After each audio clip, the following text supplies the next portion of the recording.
principal objetivo da política monetária é assegurar a estabilidade de preços.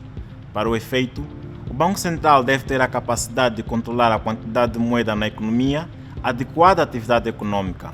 Neste contexto, os bancos centrais utilizam os quadros de política monetária para delinear melhor as suas estratégias de atuação.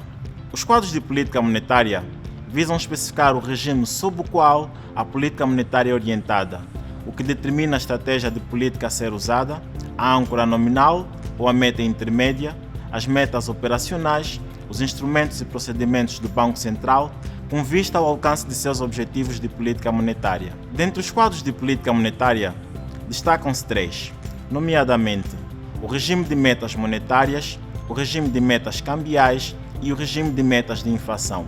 O regime de metas monetárias utiliza a base monetária como variável operacional e um agregado monetário como meta intermédia, para assinalar a orientação da política monetária e para operações de liquidez. Desta forma, uma estratégia de metas monetárias baseia-se na informação gerada por um agregado monetário para conduzir a política monetária.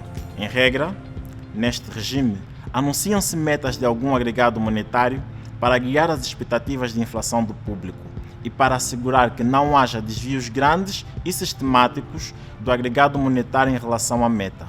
No regime de metas cambiais, a autoridade monetária compra ou vende divisas ou moeda estrangeira para manter a taxa de câmbio a um nível predeterminado ou dentro de um intervalo desejado.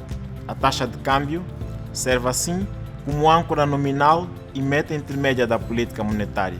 Por fim, resta apresentar o regime de metas de inflação, que exige para sua operacionalização um mandato para a estabilidade de preços, a escolha de um índice de preços, geralmente o índice de preços ao consumidor, vulgo IPC, uma meta de inflação numérica anunciada, quer seja um número ou um intervalo, uma implementação de política monetária que confere um papel preponderante à previsão de inflação, uma independência operacional do Banco Central e um alto grau de transparência e responsabilidade do Banco Central. Um dos objetivos centrais do regime de metas de inflação é a ancoragem das expectativas de mercado, o que quer dizer que os agentes econômicos esperam a inflação anunciada pelo Banco Central ao fim de um período, mesmo quando a inflação atual se encontra distante da meta anunciada.